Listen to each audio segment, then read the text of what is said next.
Hey guys, welcome to Black Gumbo. Kind of an overcast day today, but it's a good day to work, and so we're going to go out and tackle our weeds and our nutsedge and our bean bed. So come along and see our idea. Man,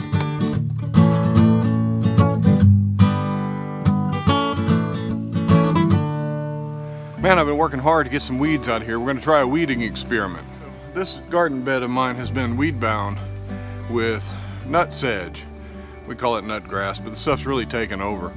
I have heard that to kill this stuff you have to smother it and kill it root, nut, runner, rhizome, leaves and all, and it has to do with the way the plant grows. This is a big problem here. This is nutgrass, nutsedge, and it is pervasive. It networks, as you can see, and it takes over.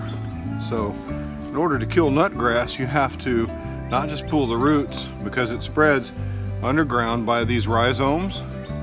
It has little networks connected by a fibrous root system, as you can see, connected to these little nuts, and that's hence the name, nutgrass. And these little nuts themselves can sprout whole new plants, and they're very difficult to kill. Any little bit of this plant left in your garden will continue to grow and spread, and they're incredibly difficult to get rid of.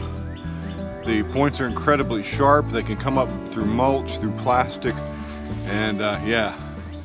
Now this is a quintessential nutgrass root system right here. You see the nut, and from the nut grow these fibrous runners, and they sprout a plant, and they sprout another plant. You can see as it goes, they just come up everywhere. And if you pull the weed, the nut as an anchor in the soil breaks off, and the nut stays down there. And down in this little nut here is all kinds of sugars and energy. There you go. And all that energy in there. It's a sweet, sugary, starchy tuber, and all that energy in there will need to be depleted over time. You pull up all these weeds, or you smother them, they're going to grow until they deplete all of that in there. So what I'm going to do here is try to get out some of the biggest networks of nutgrass by using my fork to loosen the soil and try to work these things out. Then we're going to treat with molasses, and I'll explain what I'm going to do there in a minute. So I'm going to work on some of this nutgrass.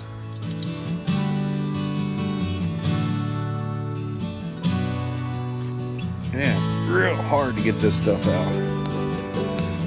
So it certainly looks better now. But all in here, there are still little bits and pieces of nutsedge.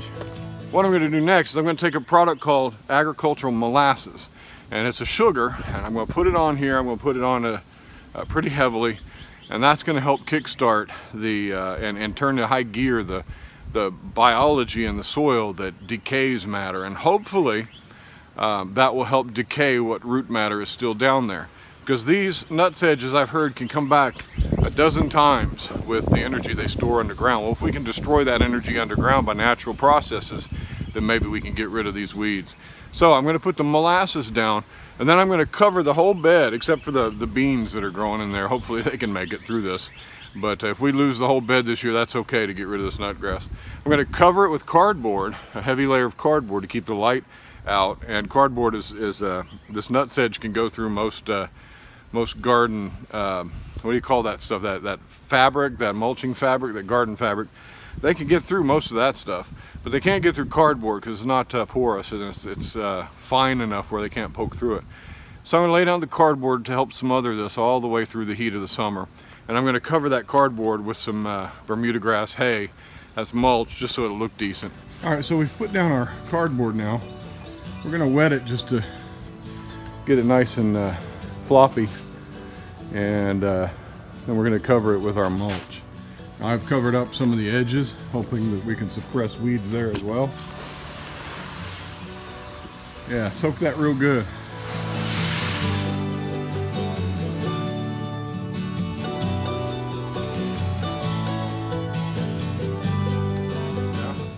got stung. You got stung. Yeah, I was like 6 or so. A screeched like heck, but still. I thought you got your leg cut off. I did. Don't like it. I thought for sure you'd fallen in a well or something.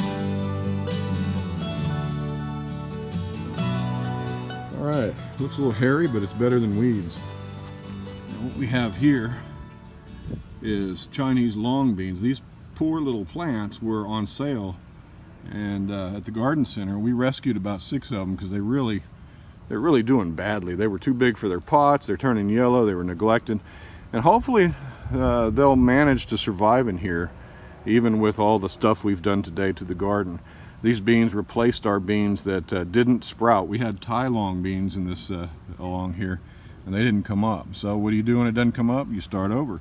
And we've put these in here, and hopefully they make it. So now we have all that hay. That is coastal Bermuda hay. It does not seed because it is a hybrid.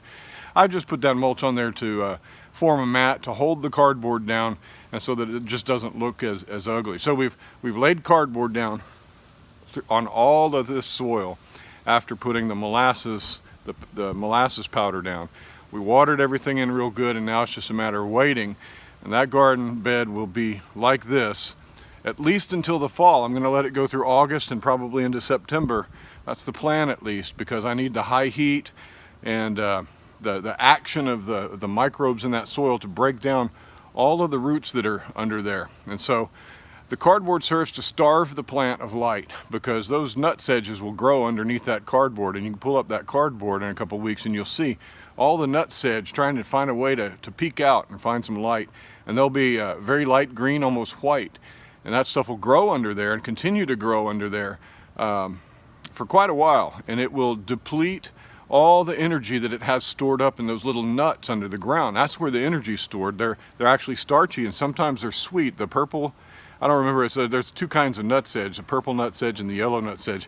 And some people grow them for commercial use. People eat the nuts. They say they taste like an almond.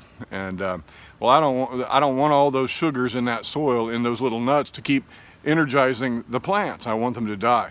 And so by starving the plant of light, it's going to use its reserves. It's going to use up all that energy in those nuts until it's depleted. And hopefully we can outlast the nutsedge down there.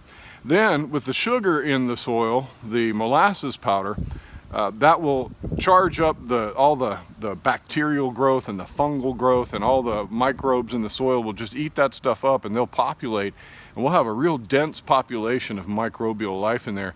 Hopefully that will help to eat and decompose the root system of all that nutsedge in there as it dies off. So that's the plan. So if you stick around on our channel, maybe in 4 or 5 months we'll pull this up and see if we've got anything, any progress. So yeah, there we go. Thanks for joining us today on Black Gumbo.